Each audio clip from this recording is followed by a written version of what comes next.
done by the members of our theater society soon after the events at Benishab, California in February of 2023. These interviews were filmed. Tonight's performances are based on those interviews, as well as available primary resources such as newspapers, letters, recordings, and security camera footage.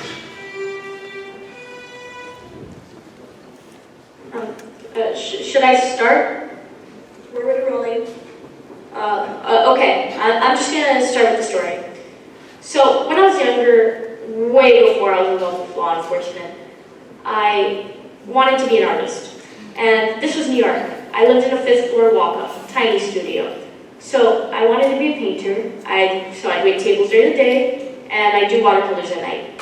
I stayed till 3, 4, 5 in the morning, and that was when I noticed I had this neighbor. I'd hear his alarm go off at 3:30, and then he'd say, "Not again." And then at exactly 4:15, I'd hear him go out the door and descend down the stairs. But I never saw him. One night I couldn't stand it anymore. I had to see the guy. So at exactly 4:15, I heard him fumble with the lock, and my door had this big peephole, like this big. So I turned off my own light and slid the little metal plate aside, and then I pressed my eye up against the hole. And I screamed. An involuntary scream. A real scream, it's not like a movie scream. It's like... So I scream and I fall against the bathroom. Huge commotion as I hit the door, because when I slid the plate aside, I saw an eye. He was looking in at me. So I'm on the floor and I just freeze. And I think I have to see this guy, right? So I get up and I go back to the peephole, and there's that eye again. It's mine. It's the reflection of my own eye. I realized this with just enough time to see the freaked out postman descending down the stairs. The only other time I heard that scream was when I heard 241 people make it all at once that night. That was the most scared I've ever been, and it was just me scaring me. I told Candelaria this story, and she said, "You're missing a part of the lesson." Yes, it was mostly about being startled, but what was the first thing you did? You flipped off the light. People are naturally scared of the dark.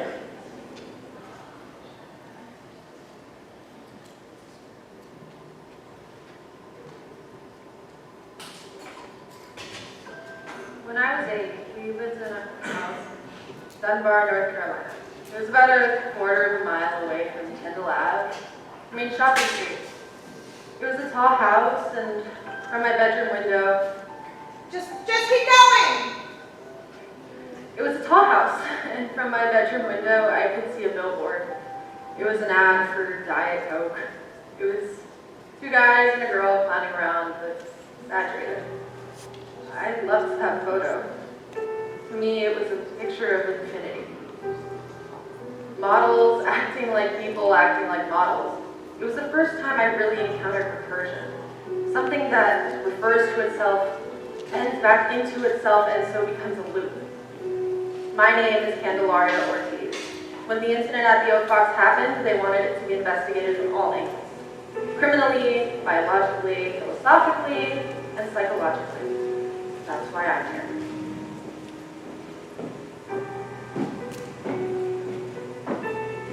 We were on our way to church, and we all looked so nice that I let us up with a timer and I took a picture. Me with my aunts, squeezing all 3 of them, and before I could take another one, I looked and it was a miracle shot. It was like the Hail Mary of impromptu photos.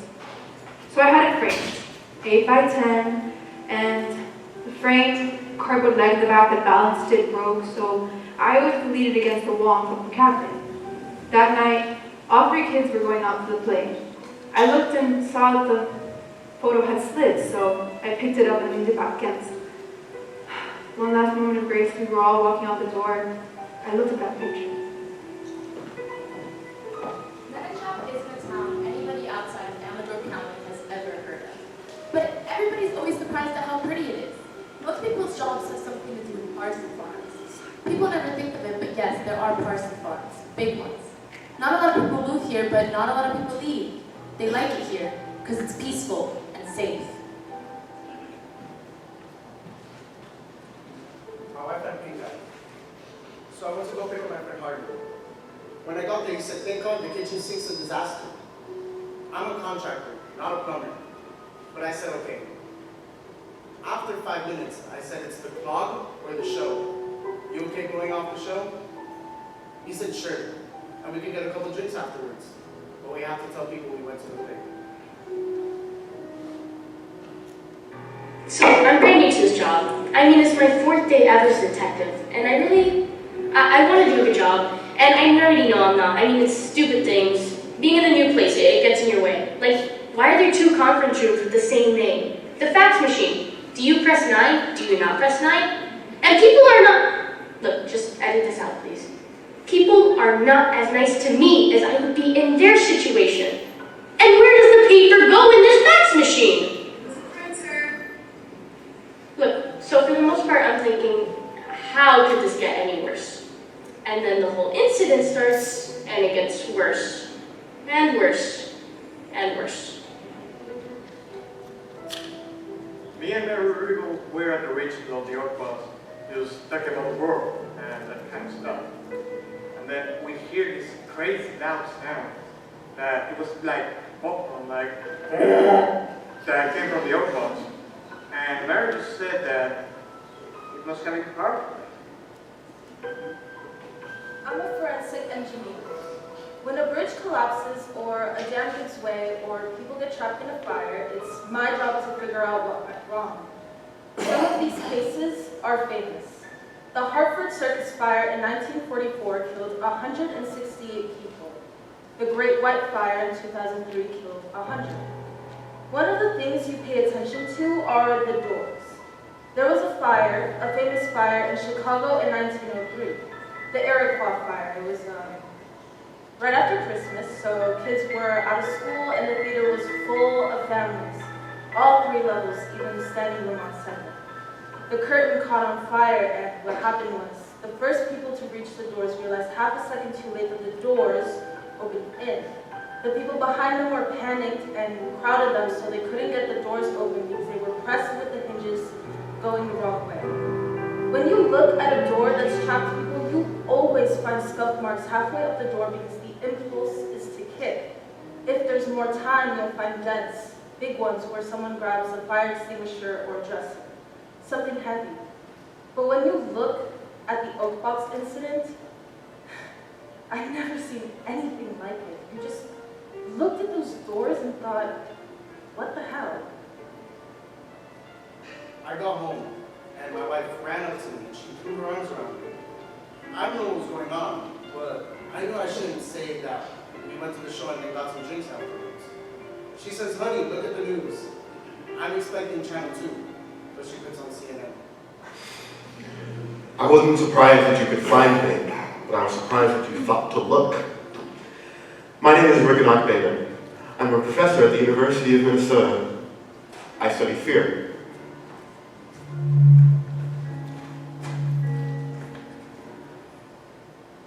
911, what's your emergency? I'm not sure. Is it life-threatening? Yes. Is everybody safe? No. Okay, I'm sending someone. More than one. What's your name, Chica? Angela. Angela. And I'm sending them to the Oak Box, is that right? Yes. There's a play in there. The high school's doing a play. Is that where you are? Yes. In the theater? Yes. And somebody's hurt? Everybody. Who is that here? Where are you in the theater? I'm just standing on stage. Take a very, very deep breath. Hold it. None of it made any sense. All of a sudden, this tiny town is the site of a tragedy that nobody's ever seen or heard of.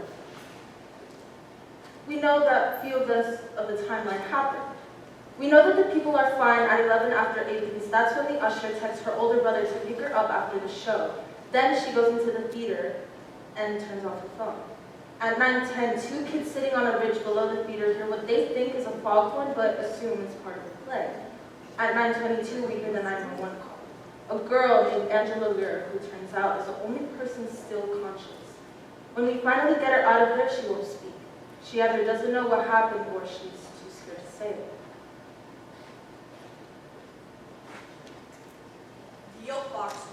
international news. I was hiking in the hills near Clovis, New Zealand when I first heard about it.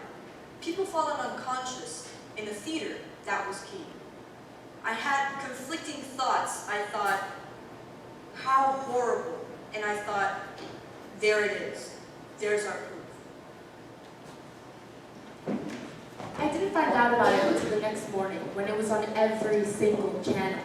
I got that weird feeling you get when you see something on TV that's right in your neighborhood. The Oak Box? Again? That can't be a coincidence.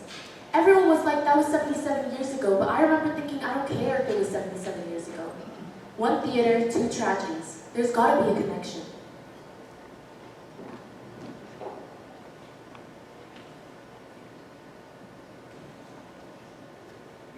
Bond measure 2A, funding to build a new theater palace on Semper Bluff. Passed with 54% on the vote. According to Mayor Roger Wegman, we intend to use this money to construct a building that will attract visitors to Manishab from all over the country. The search for an architect is set to begin immediately. Architect Graham Hillot will bid for the Manchester Pier project. Piers have swimming spaces, fly spaces, where the scenery can be pulled up by a view. My plan is to seize the man's flight throughout the building. At the side, how arcs will rise like wings, lift within. My hope is that the building will be known far and wide as the Manchester Angel. Manishab Herald, April 1st, 1947. Ground was broken yesterday on the Manishab Angel, our city's 700-seat theater. Mayor Roger Wegman overturned the ceremonial's first shovelfuls of the earth, then declared that the new theater would be a boon to our economy, and most importantly, our spirits. Letter from Laurel Pike to Adelaide Pike, April 3rd, 1947. My dear sister, I miss you, There's no one anywhere in Manchester I can tell this to. Discussing with myself, I had Jonathan all to myself for 3 hours and I said nothing. We had dinner at Chauncey's cream room, but it was somber. Jonathan was so tired ever since Pap had moved to San Francisco. I have so few friends. He didn't talk. I couldn't think of anything to talk about except the question. I simply wasn't brave enough to ask it. Manishab Herald, April 4th, 1947. 3 days in, construction halted on the Manishab Civic Theater. According to Foster Willingham, chief engineer, gymnastics techniques have shown that the granite bedrock on Semper Bluff is twice as thick as previously believed. Our plans call for the dressing rooms below ground, as well as stage machinery, including trapdoors. This delay will be a few weeks at most. Normal Pike to Adelaide Pike, May 25th, 1947. He said yes! Adelaide, I can't tell you how happy I am. Saturday night, we walked up on a bluff. We stared out at the lights of the ships. And when he looked away, I bent down one knee. I held out Grandfather's wedding band. He said, what are you doing? I said, what does it look like I'm doing? He said, that's not how it's done. I said, Jonathan, we're going to be married for almost 50 years. No one needs to know how it began. Adelaide, I feel lit from within, electrified. But I promise this time not in a bad way. Mr. Schaff, the Crawleys are coming over for dinner and I have to buy another sofa.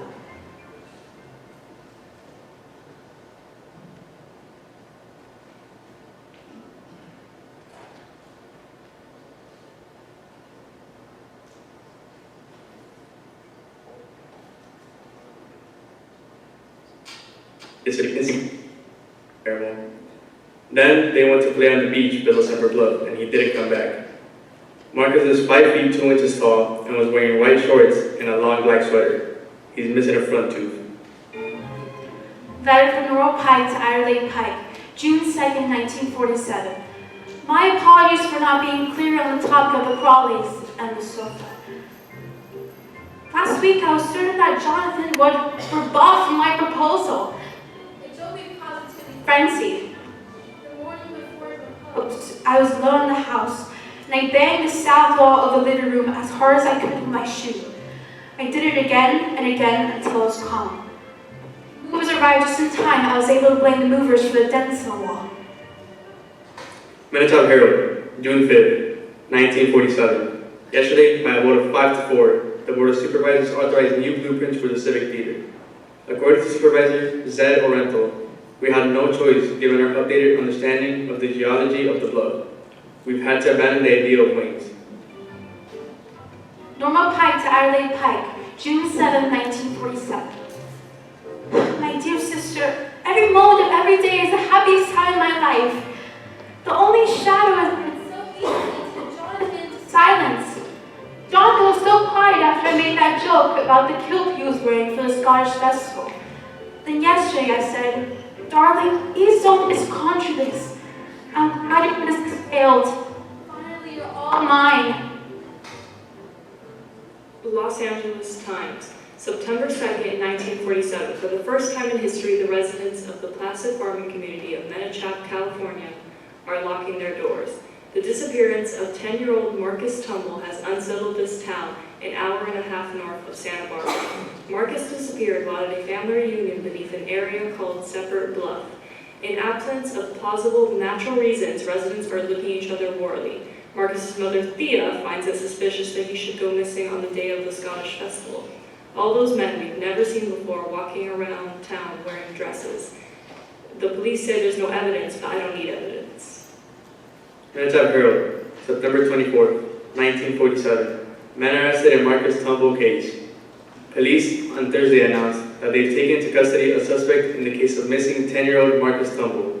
The man in custody is 33. Jonathan!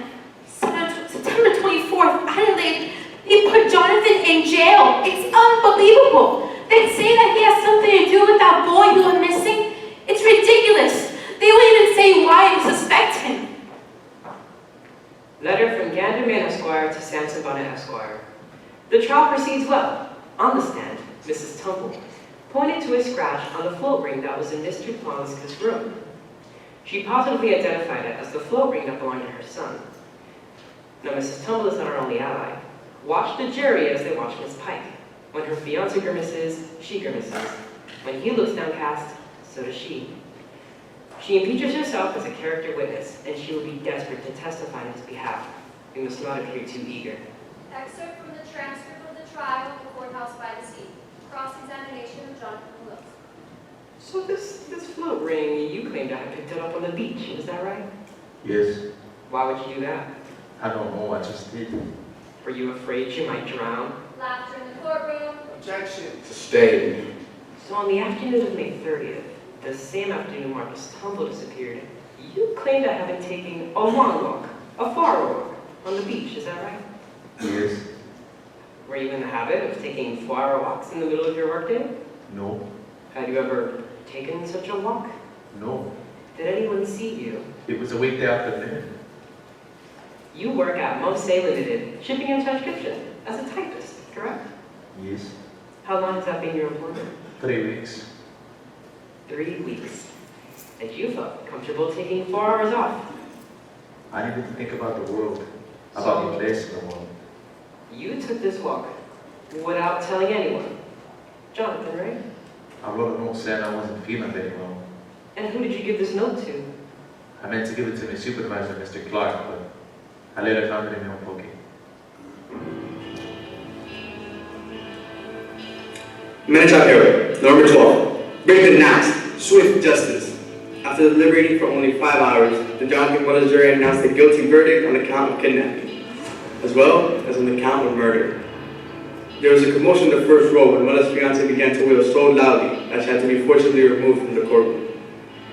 But the murder was never to spend 1 minute behind bars.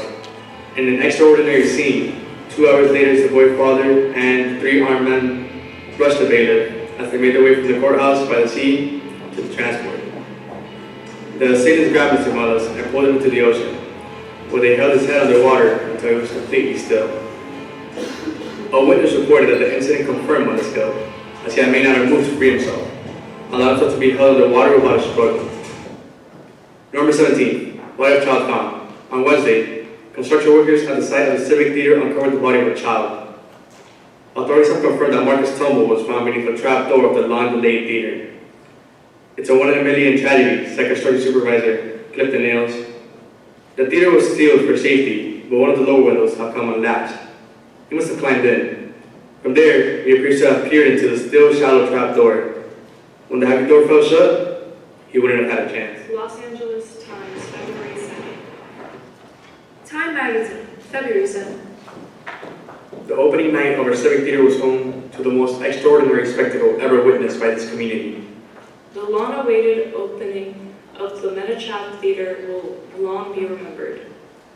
The tragedy known by every member of this town. The opening of the theater was finally underway. With the night drenched in a sudden squall, the Capacity audience dashed their umbrellas, shook off their coats, eager to put the events of the past few months out of their heads. The audience watched, rapt, as Medea, passionately played by Broadway actress Lenya Rasmussen, called her children to her breast one final time. But as Medea wailed her vengeance, Norma Pike, fiancée of the unfortunate accused Jonathan Mollusk, entered the theater, dressed in green. Less a dress than a costume. Dressed like the ocean. She held aloft the glass. Tall and green, full of liquid. Held it high, like a torch, and proclaimed, Welcome to this theater, your theater. Most of the audience would later report that they believed her to be part of the performance. This ugly box of a theater will become famous, but not in the way you hoped. No one will remember this dang show though without thinking of the 3 people who died because of it. The boy who had suffocated. The man murdered because of the boy. And the woman who cursed the building for all time by drowning in it. Wait, the rest wished they had, as She brought the glass to her mouth and tipped it back. Poured it straight into her throat. aspirated the entire contents of the glass. Swallowed it without swallowing. Her eyes bored into the audience until they went dark, and she fell dead to the floor. In front of 700 people, Miss Pike drowned herself with a glass of seawater. Page 71, Alta California, by Naomi Sanderson. In the years of the triple tragedy, dozens of people, more than sweethearts, schoolboard deadlines, have looked up at the cinematic window in the fear lobby and seen the fear. Some have for trapped in rain, others see the outlines of the eyes closed resigned. On the rare occasion, storm watchers feel overtaken, drenched, the shade illuminated by a lightning flash is a woman. She holds a sea green goblet and smiles an invitation. Drink with me.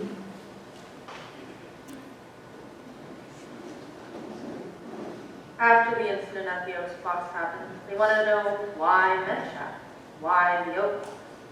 My theory, they wanted a place with fear already built into it just by being in the building.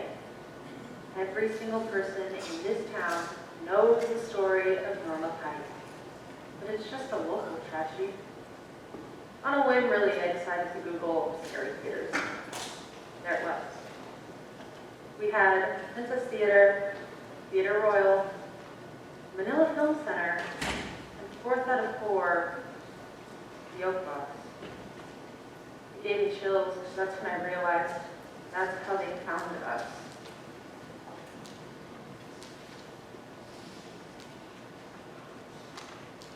Some 18 hours after the Oak Box incident, 236 audience members and 5 members of the cast, on the ground, breathing, thank God, but 2 mysteries.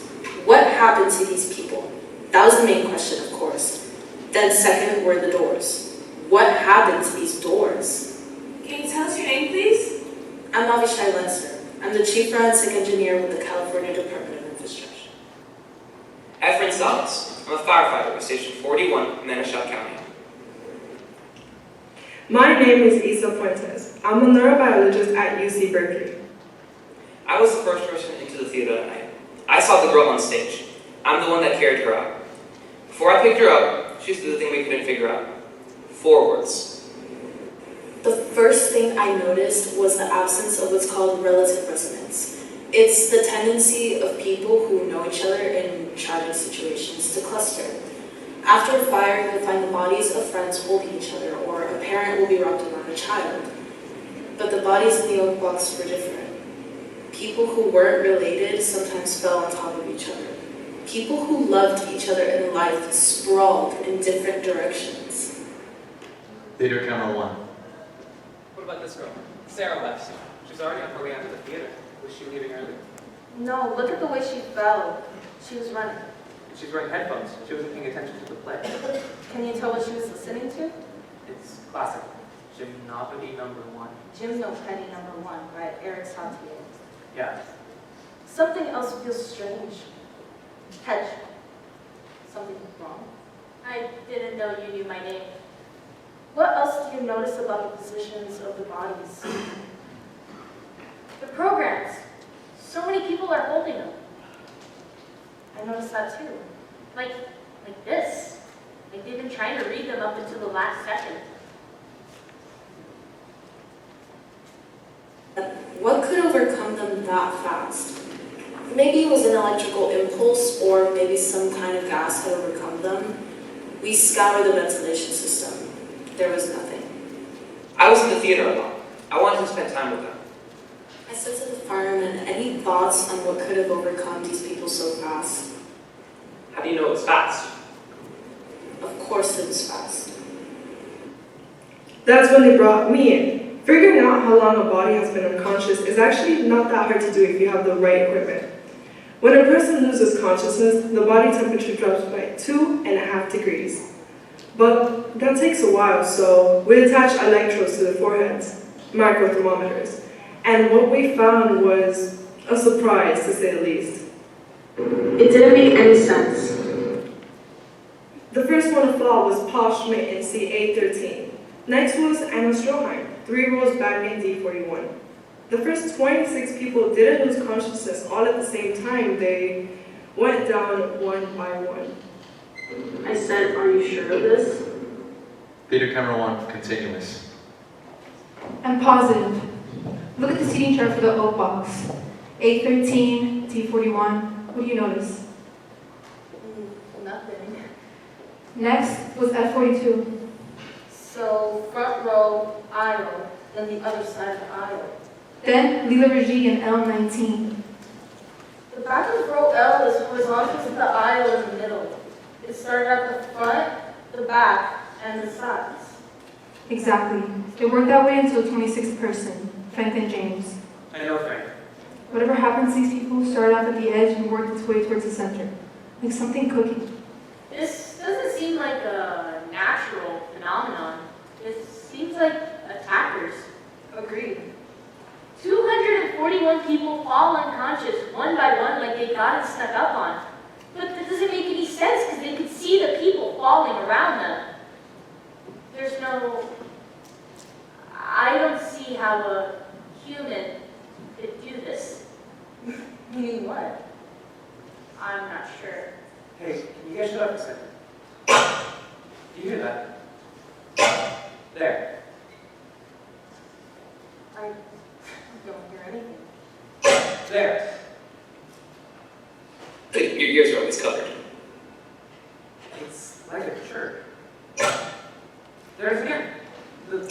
Over there. The bodies. Some sort of bodies. Which bodies? All of them. On Sunday morning, we had 2 mysteries. On Sunday afternoon, we had 3. What happened to these people? What were the sounds Ephraim was hearing? And again, these doors. These people had 45 minutes to leave, and those doors were wide open.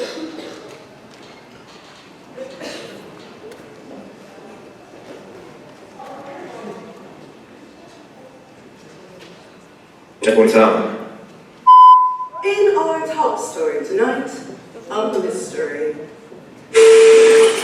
Un evento misterioso. On Monday morning, we put out footage. The tips came flooding in. By noon, we had gotten messages from 5 continents.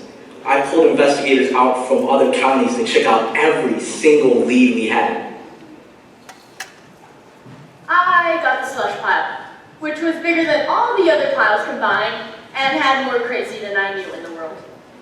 That must have been one boring play. That must have been one boring play. That must have been. Transcript of call from Seattle, Washington to Oak Box Hotline, October 7th at 7:32 p.m. Oak Box Hotline. Hello? My name is Marion J. I'm a professor at the University of Washington. What I'm about to say will sound crazy. Uh-huh. Is this a secure line? Yes. Why? I'm going to tell you something, but you have to promise not to hang up on me.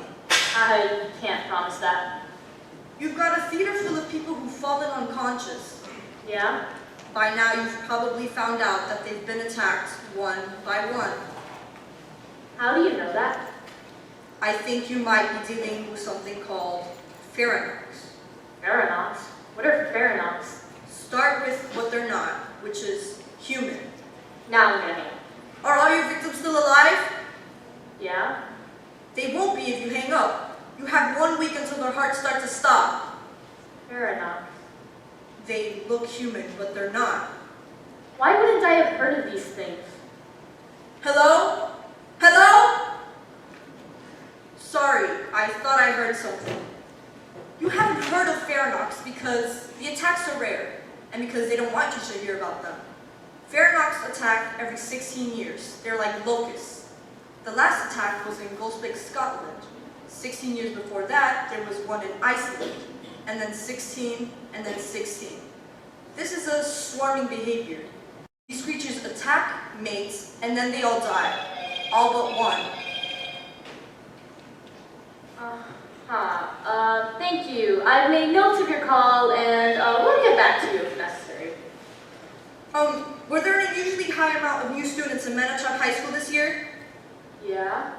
And at least one teacher? The theater teacher? What happened to the old one? He died. Suddenly and with no apparent cause. Why wouldn't anyone have heard of these things? What? Nothing. My house must have blown a fuse. I can't see a thing. There are 4 of us who are trying to hunt down these Faranox. At the same time, they're hunting us down too. Of course, they have an advantage. Which is what? They know for sure that we exist. Who are the other 3 people studying these things? There's a zoologist from Colombia named Cuera Muguruza. There's an evolutionary biologist named Melissa Tenge. And a professor from the University of Toronto. He studies fear. Who's there? Who's there? Then I heard a click. Call ends at 7:37. I tried to call back, but the line wouldn't go through. I stood there and I knew I had a decision to make. I could either march into Sergeant Brock's office and say, I know this sounds crazy, but I think I might be onto something. Or I could move on to the next call. But as ridiculous as he sounded, I still believed him. But I was new at work, and I was already screwing up. I moved on to the next call. At first, we had no idea what we were studying. Hunting. As it turns out, the key had already been found by a Bolivian named Cuera Muguruza. He and his postdoc at the University won the 2020 Nobel Prize in Biology for their work. Estábamos estudiando algo que la gente había notado durante siglos. We've been studying something what we've been seeing for centuries. Se llama el enigma de la viuda negra. It's called the Black Widow conundrum. But it gets stuck in the Black Widow's web. The spider doesn't attack right away. Instead, it follows a more ritualized pattern of movement. The mob knows something is approaching, slowly. Then, Black Widow reveals himself. Large, black, shiny. It hits a canvas, jerks the web up and down. Then, the widow reveals her forelegs, a red blood hourglass. Adrenaline rushes through the insect and into the web. And the widow rages it. It was a brilliant evolutionary discovery because it was a way to get nourishment from different parts of an animal. Every other predator on the planet feeds on the meat of its prey. These creatures subsist on the powerful chemicals secreted by animals who are terrified. They feed on fear. An animal that feeds on fear hunts differently than one that feeds on flesh. If terror is what's sustained to you, you have to create it. Faranox do not chase their prey. They trap it. The Venus flytrap and the Black Widow, the 2 most famous Faranox. An insect, a plant. But then there was an evolutionary jump. The idea that a species of Ferronox could mimic humans was so difficult to get over that we had to take a step back and ask not how did this happen, but why would? Why would species of Ferronox hunt on humans when there are thousands of other species that are easier to kill? Evolution follows the prey. The more juicy the prey, the more clever the trap. A Ferronox's chosen prey, their only prey, are the ones most susceptible to fear. The way human brains evolved made us very, very good at seeing threats on the horizon. Is that a snake in the grass or a branch? Does that sound a lion or a thunder? All this worry kept us alive for 100,000 years. When we emerged from the jungles, our capacity to worry didn't go away. It just returns itself. Now, instead of worrying about being eaten by a tiger, we worry about tomorrow's next tiger. All the anxiety we produce means nothing to us, but from a Ferronox point of view, is the equivalent of a slow-moving steak. From the obituary of Marion J., professor of neuroscience at the University of Washington. Professor J was well-liked and well-respected. His unexpected passing has put on a cloud over the campus. Professor J is lived on by his parents, Martin and Pandela J, and by his grandmother, Dama Lampkin. Interview with Kenosha Sibley Johnson, October 5th, 2023, 8:15 a.m. Menashack High School Second Floor Counseling Office.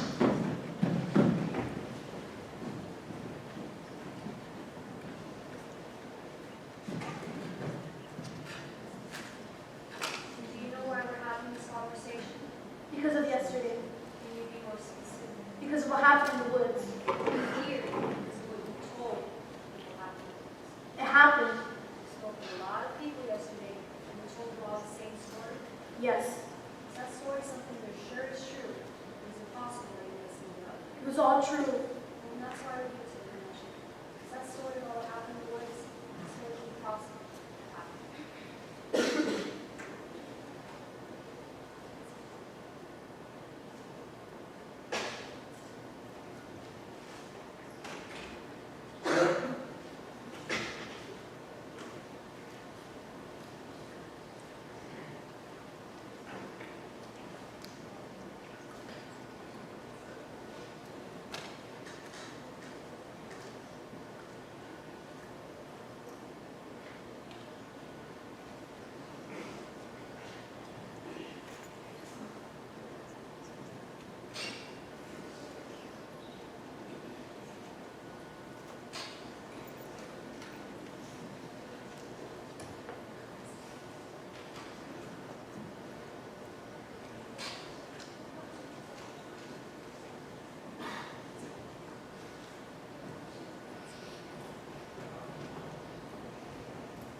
All the normal emotions, grief and happiness and nervousness, but they weren't quite right. She'd grimace to say I love you. She spent her whole life studying people's expressions and she got quite good at showing her emotions. But she was acting. It was like she was doing it phonetically. But there was one thing that she could never manage, and that was to lie. There was too much going on. What do you do with your hands? Do your eyes look up or down? She couldn't calibrate that information. She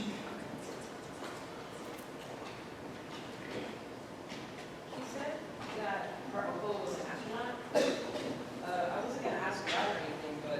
Still made me feel bad. The kids at Kenosha's old school were so mean. Menachap was supposed to be a fresh start. Thinking back, that really wasn't a good idea because you always had that in the back of your head, like that little bit of distance.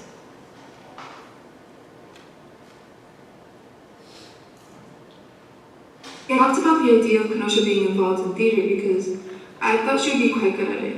She was good at mimicking emotions. I said, well, sweetheart, go for it. That story that you told to so many people, it made some of them anxious and scared. Did they cancel the play? No. It didn't scare them enough. Why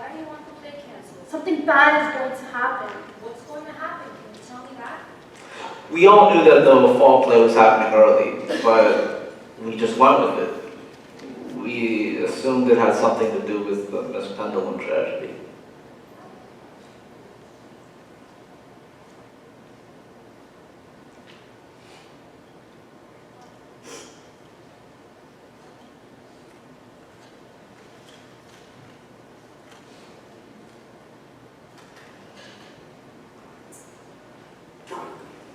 Two days before the start of school, just bam, dropped dead of a heart attack. She was 38, didn't smoke, exercised. You know how that just happens sometimes. That day after the audition, Kenosha came home. She burst through the door and I asked, how'd it go? She said, I nailed it.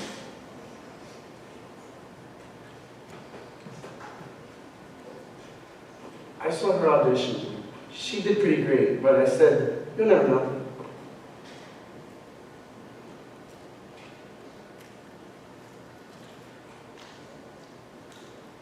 Today she calls from the school and she's talking very fast and she says, I didn't get the part. I say, well, sweetheart, sometimes that happens. We don't get everything we expect. She says, but I was the best one. Even then there could be all sorts of reasons. She said, no, something's up. The casting was pretty strange. We're all looking at this list like, why don't I know any of these names?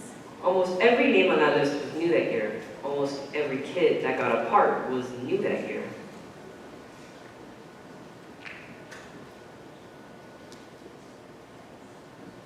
When she decided Kenosha would lose her skills at imitating. So I started to hear... And then she hung up. I was worried that something horrible might have happened. So I was there at the next cast meeting, only that's when Kenosha came in and she looked like she was gonna announce something, only she didn't. She started making beeping noises. That was a panic attack. Kenosha fell down hard on one knee. She couldn't breathe. She actually crawled out of the room. A person tells a story over and over and over again. It starts to get a sort of performance aspect to it. It starts to subconsciously know when things are getting a reaction from people and what is to keep telling the story and why do you keep leaning into it.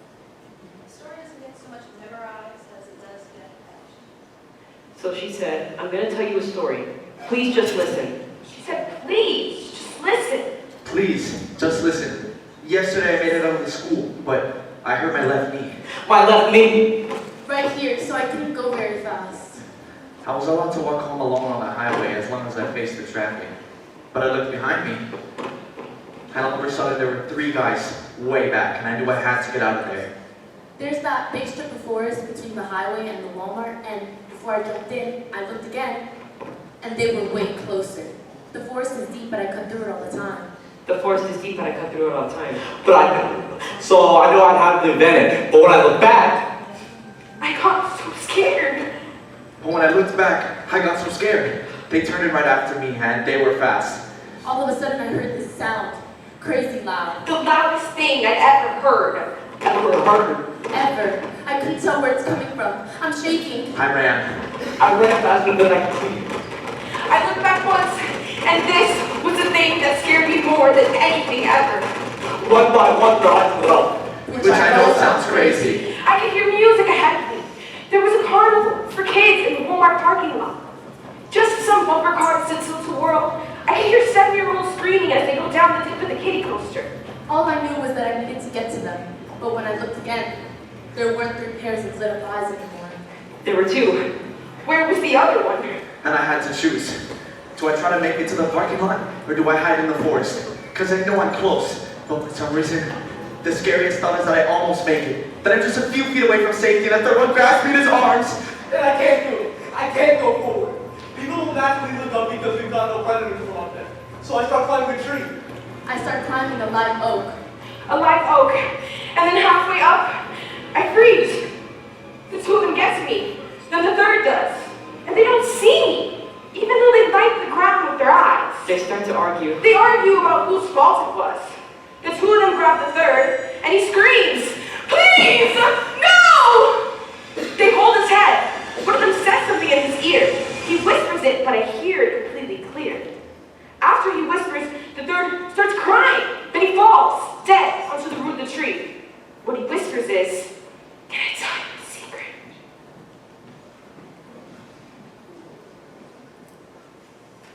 No, if you concentrate for just a little longer, you see that their eyes lit up. Those are flashlights? No, I know the difference. Have you ever heard of anyone whose eyes lit up? No. Is it possible you imagined it? You said half in the woods there should have been 4 sets of footprints, right? You only found yours. You must have erased them. The police followed the tracks back to a tree just like you said. There was no body. They moved it. And what about that sound? That sound you said seems like it came from everywhere. It was a foghorn. I'm sure there are no foghorns within 200 miles. It was a foghorn. Foghorns are an example of a phenomenon known as photones. Sounds that mean different things in different contexts. In the distance, a foghorn can be comforting. It tells you you're safe. But if you hear it close, it's too late.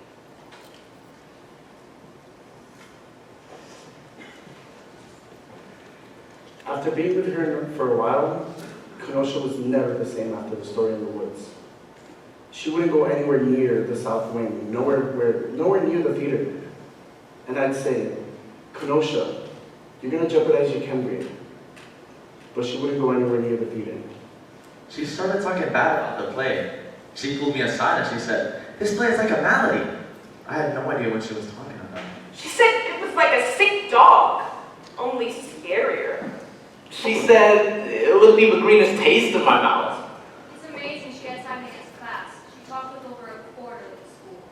She pulled me aside and said, "Let's skip the play that night. Let's play charades instead."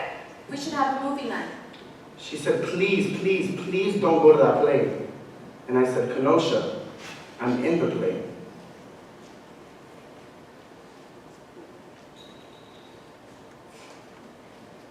She was scared to go to the play, but of course she ended up going. She thought she could save those people. My brain has an anchor that weighs down my thoughts and I can't see through it. She said, "Please, I like you more than water." Kenosha talked to everybody that she met. She told them that the play would end in horror. I knew she couldn't lie, and I still didn't believe her. Email for Marianne J. Latesh, October 4th. 2 days before Marianne J. was found dead in his study. Pharaohs are perfect replicas of people. These things can pass as human anywhere. They mimic our emotions. And the only person who had been ever able to detect a Pharaoh was a girl who disappeared. It was Kenosha. Email from Marianne J. to Lyndon Latesh, October 5th. 1 day before Marianne J. was found dead in his study. Miss Hedge, please respond to me. When Pharaohs attack, it's 99.9% fatal, like rabies. Once the attack, you have at least 2 weeks until their hearts start to stop. But it will stop. In the whole history of this happening, there has ever only been one survivor. I was still working the slush pile. I knew there was only one person who knew what happened in the theater that night. And if I was going to talk to her, I was going to need an angle. So I marched into Sergeant Brock's office without knocking and said, "Let me talk to the girl." I said the girl's useless. She said 4 words to that fireman, which doesn't make any sense. She wanted out of there. What if what she said to him was 4 words? Like 4 words someone said that night. Let me talk to the girl. I can get those 4 words.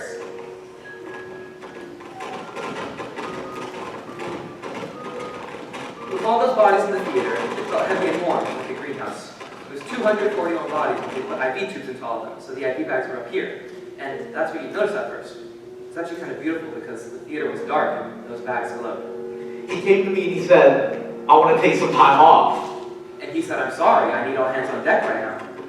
Efren said, and he choked up, he said, "I know these people. I love these people." I wanted to help out in the theater, see if I could figure out what those noises were that the bodies were making. He said, "Nobody can hear those noises except you." And Efren said, "So why they need me?" Menashev Psychiatric Facility Stabilization Report, October 21st, 9:30 a.m. Angela, can I I'll just stay over here.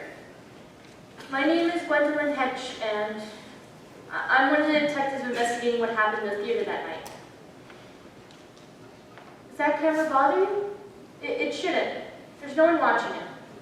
It's only if something went wrong, which it won't. We can look back at the footage and see what had happened. I feel like I know you.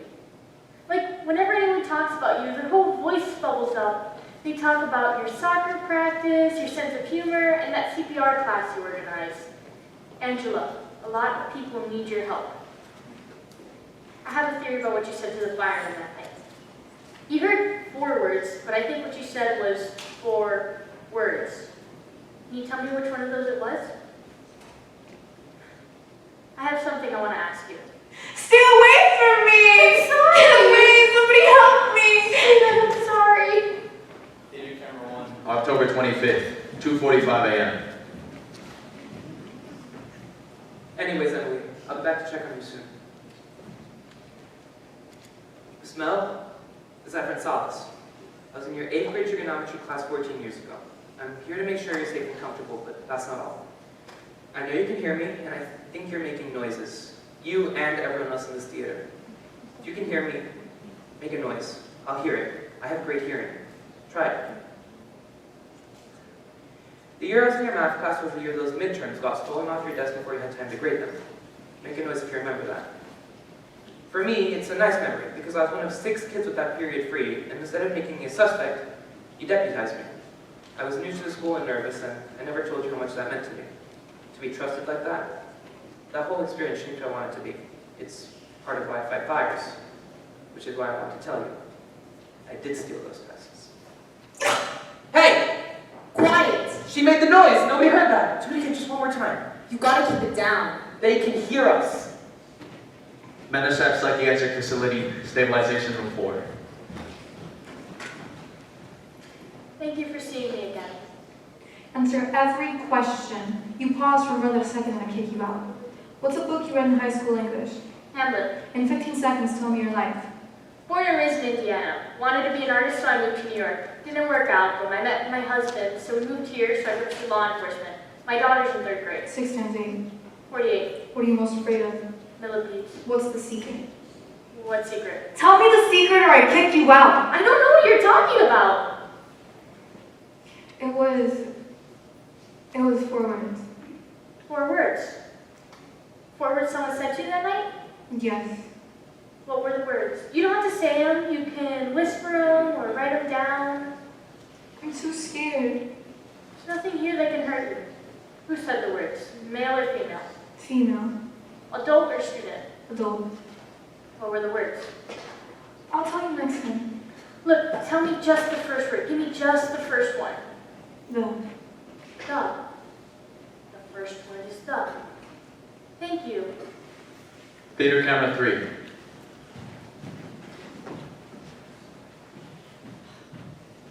There are scientists in Guangzhou, China, that have this therapy that seems to help in coma patients.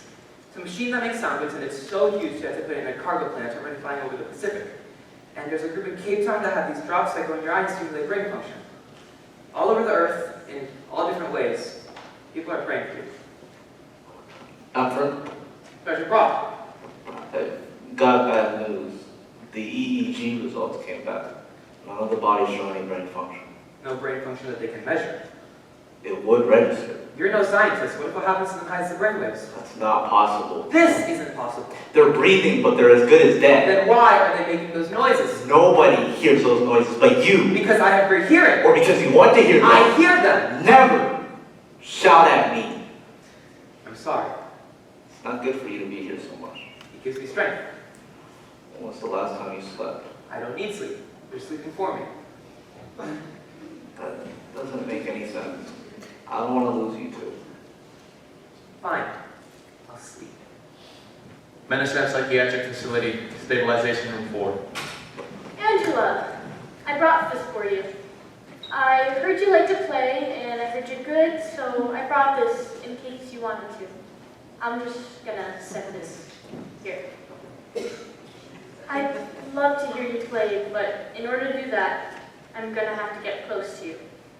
And I'm just Gonna reach one hand back here, and I'm going to, there. Are you okay? Are you too achy to play? Look, how about this?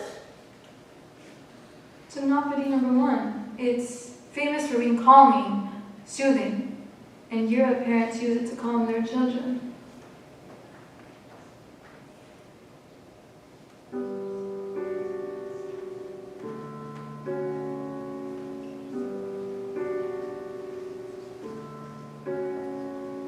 Beautiful. Now, whenever you're ready, what's the second word? Please. Place. Place. And what's the third word? Let the music calm you down. None. Plays not. And what's the fourth word? Over. Over. The play's not over. Why does that scare you? Angela? Theater cameras 4 and 6, October 14th, 4 p.m. Sergeant Brock, I figured it out. I know what's going on. I'm here to escort you out. No, Yes, Eflin. I figured it out. We're worried about you. Haven't you ever had that dream that something scary is coming towards you and you can't move and you can't make a sound, but you can make these tiny little squeaks that people have said that you can hear? They're trying to scream their way out of there. Eflin, you know I like you. I think you respect me. I do. But you're not in your right mind. I'm fine. I disagree, and I'm ordering you to come with me. They need me here. There's no they there anymore. Then why are they making those noises? The debate now is when to take them off life support. No! The doctors made this decision. They got it wrong. I need you to come with me. Or what? Or you're fired. I don't care about that. No department in the country will hire you. I'll change careers. I'm 2 seconds away from dragging you out. You're not big enough. I brought deputies. I'll slip between the bags. Get out of the theater right now! No. Guys! There are still people in those bodies. Listen to me. If you're in there, I need you to hear me. I need you to help me. Give me 1% and I'll reach you 99. I love you. God loves you. And this town loves you. And I don't want to let anything happen to you. But please.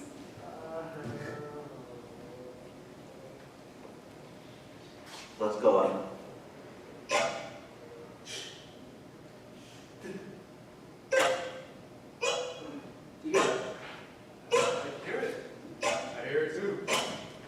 I hear it too. They're in there. We'll find a way to get them out. We've been over this. Something protected you. I don't know what. What was different about that day? Nothing. Are you sure? Yes, I'm sure. And the day's a play. You can't remember anything other than those 4 words? The play's not over? I would tell you, it's all blank. Angela, the people in the theater are running out of time. I have a favor I want to ask you. What? When you get out of here tomorrow, I want you to come with me to the theater. No. I'll be right with you. I can't. My guess is you're going to walk in there, and then you're going to remember what happened. Let's go through the performance day one more time. It was a typical Friday. Math, biology, English, social studies, PE, Toastmasters. Which you said is after school at the Y. Yeah. Are you a good speaker? No, that's the reason why I'm in Toastmasters. Because I can't even remember the speech. My head gets all dizzy and my chest tightens up. Oh. What? It was my day to speak. My dad's an internist, so he gave me a pill, Andro. It just keeps the adrenaline flowing so I can breathe normal. You took a pill that blocks adrenaline? No, I took 3. Fear is an irrational emotion. Scary movies make us wince even though there's no way anything could come out of the screen and hurt us. If anything, theater should be scary. The Fairnox Unsent email from Marion J. the afternoon of his death. says, "Can I ask you a question?" And then the victim says, "Yes." And this is a mistake, because then the victim thinks of all the scary things that the secret could possibly be. The Fairnox whispers something. A tiny extension of their scissors punctures the victim's ear and drains every bit of adrenaline from the victim's bodies, and then they fall unconscious. These creatures frighten me. I study them, but I study them at a distance. They're right at the border between the monsters who we pretend scare us and the people who actually do. Need cameras 1, 3, 4, 5, 6. Final recording. You can do this. Who's there? It's us! Detective Hedgen, you remember Angela. You carried her out of here. Yes, hello. Are you alright? No, Being here takes time to get used to. I know almost every phrase. And you can help them. If you can remember what happened that night, that could make the difference. Are they all still alive? We're giving them water, nutrients, but soon that's not going to be enough. Hey, could you leave us alone for just a bit? I'll be back. There's others there if you need us. Do you remember where you were sitting? Right where I am now. I want you to think about the days leading up to the performance. There were posters all over the school. Yeah, first they said, don't tell a secret, then they changed and said, can I tell you a secret? And then on the final day, they added the title of the play. Do you remember that? No, You don't know the title of the play? I don't. It might help to get up on stage. No, You made a call from up here. Do you remember it? I don't. What's the last thing you remember about that day? I was running from the parking lot.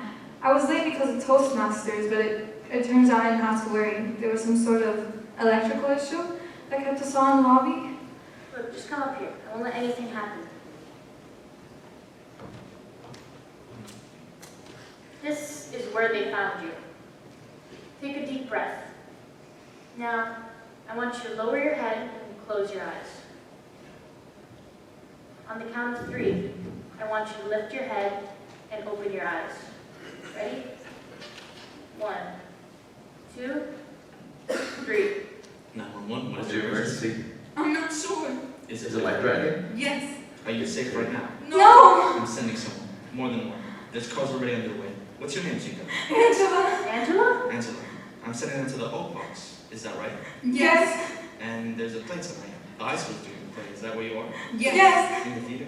Yes. And somebody's hurt. Everybody. Where are you in the theater? I'm just standing on stage. Take a very, very deep breath. Hold it. Angela, what are you thinking about? The end. Calling for help and then knowing it was too late. I have something I want you to look at. This is a program from that night. That's the title of the play. Trap. What's wrong? It should have been obvious. What? It was right in front of us. The play was a trap, and it was even called Trap. But The play was in sections. Listen to me. Sections 1, a picture of infinity. Sections 2, the oak box. Sections 3, what held them. What held us? Something happened in a theater at a school play. Everybody in the audience fell over, unconscious. But what was the play about? What was the story about? That's what it was about. In the play you were watching, people had fallen unconscious in the theater? Yes, it was mostly interviews, like a documentary. Everyone had fallen over except one girl. And in the play, what had happened to them? There were these creatures. They looked human, but they weren't. They were called Fairnox. They started to attack the audience one by one and then all at once. Okay, that's what happened in the play, but what happened in real life to the people you were with? The same thing! No, what made the audience you were with fall unconscious? Those creatures!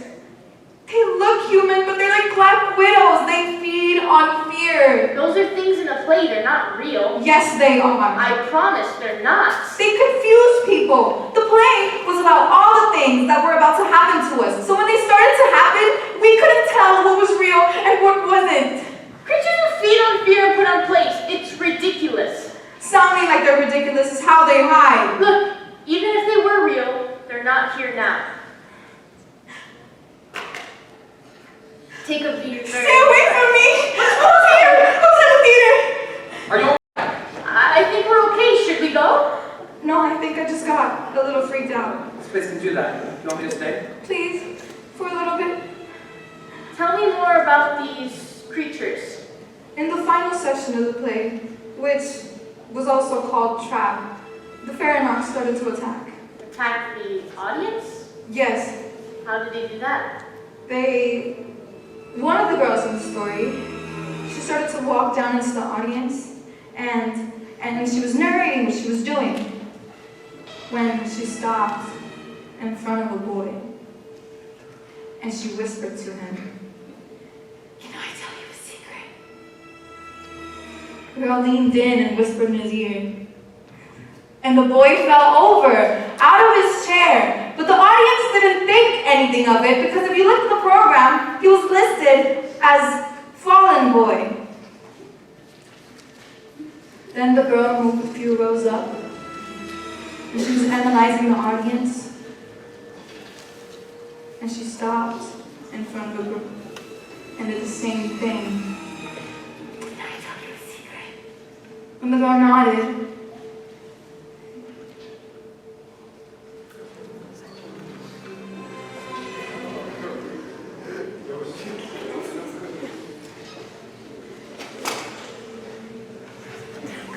there was something we still couldn't understand. If Faranox attacks depend on anxiety, why were these people falling over? They didn't think it was real, so they shouldn't have been there. As it turns out, what these people were worried about wasn't death. It was that one of the actors would whisper something into their ear, and they wouldn't know what to do.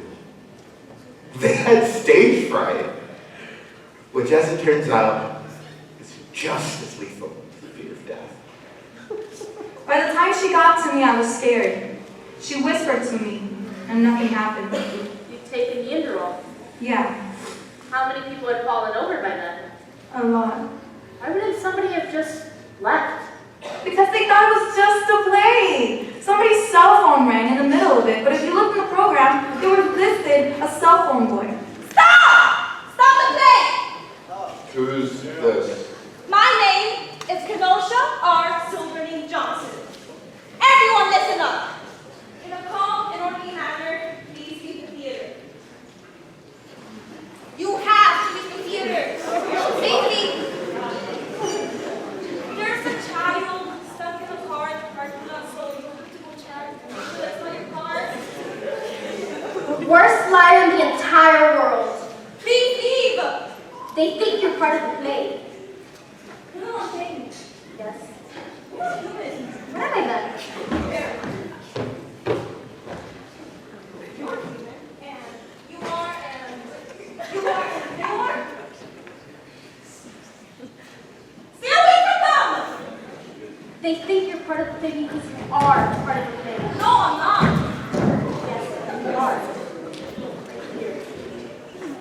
It says, Real Kenosha. It's a high school play. No. This is the truth. This is fake. This is not a play. There's nothing we can do that will get them out of their chairs. I don't have to get them out of their chairs. I just have to get rid of you. Good luck. You know, I've been hiding in the theater the whole time, preparing a surprise. What's your prize? If I told you, it wouldn't be a surprise. They feed on anxiety, and they're feeding on yours right now. So you have to calm down. You have to relax and smile. Relax yourself from the outside in, and take a deep breath. Come on. Relax. I promise you will not be called out by this performance.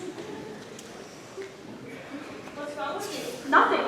Then why are you irritated? We're acting. Stop! I want to tell you a secret. No. If you let me tell you a secret, I'll wake up the rest of the audience. I don't believe you.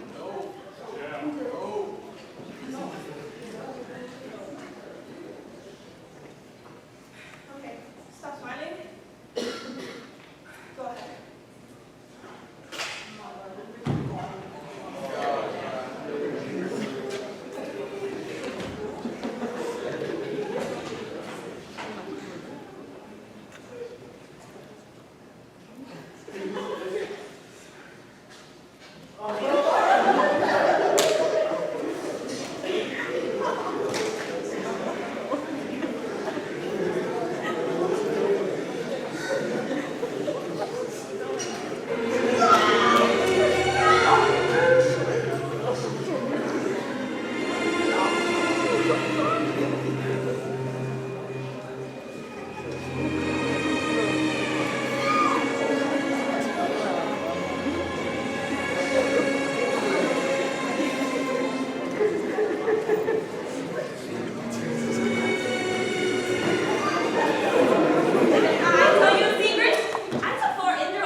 remote and everyone out there still thinks this is part of the play. Everyone about what?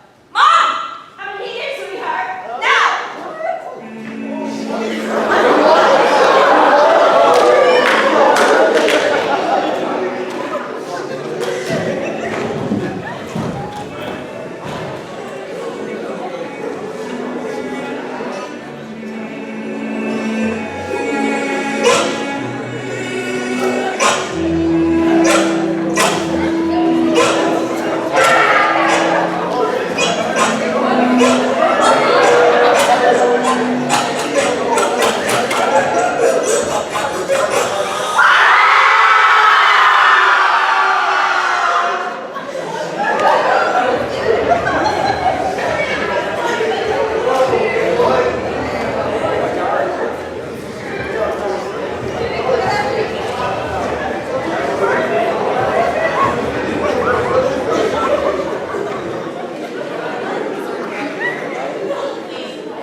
That was the scream I heard that night. The sound of all those people being freed. The best scream you can imagine. 25 days after the events of the Elk Box began, they came to an end. My name is Angela Lore, and I survived the Manashab Faranock attack. My name is Clinton Barnes, and I survived being in a play. Mount Ayoki, I'm alive because of Kenosha R. Civilian Johnson. Kenosha saved my life. My whole family was in that theater. Thank you, Kenosha!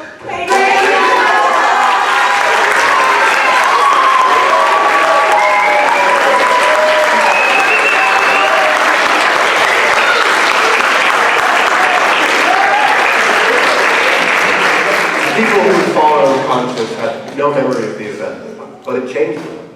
I published 3 papers. I got a medal. I got a promotion. I got a parade. And I got promotion.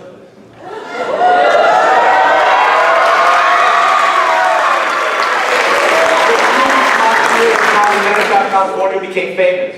What had happened seemed impossible.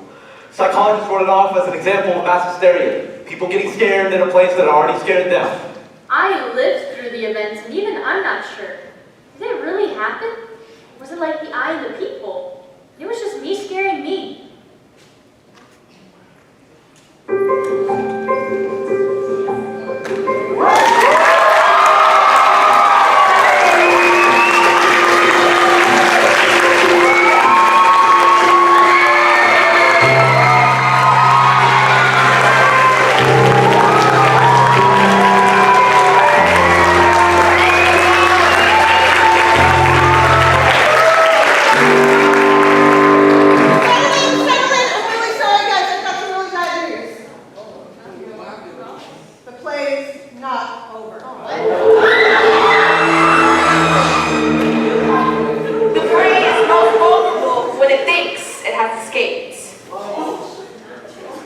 Why would a play have a false ending?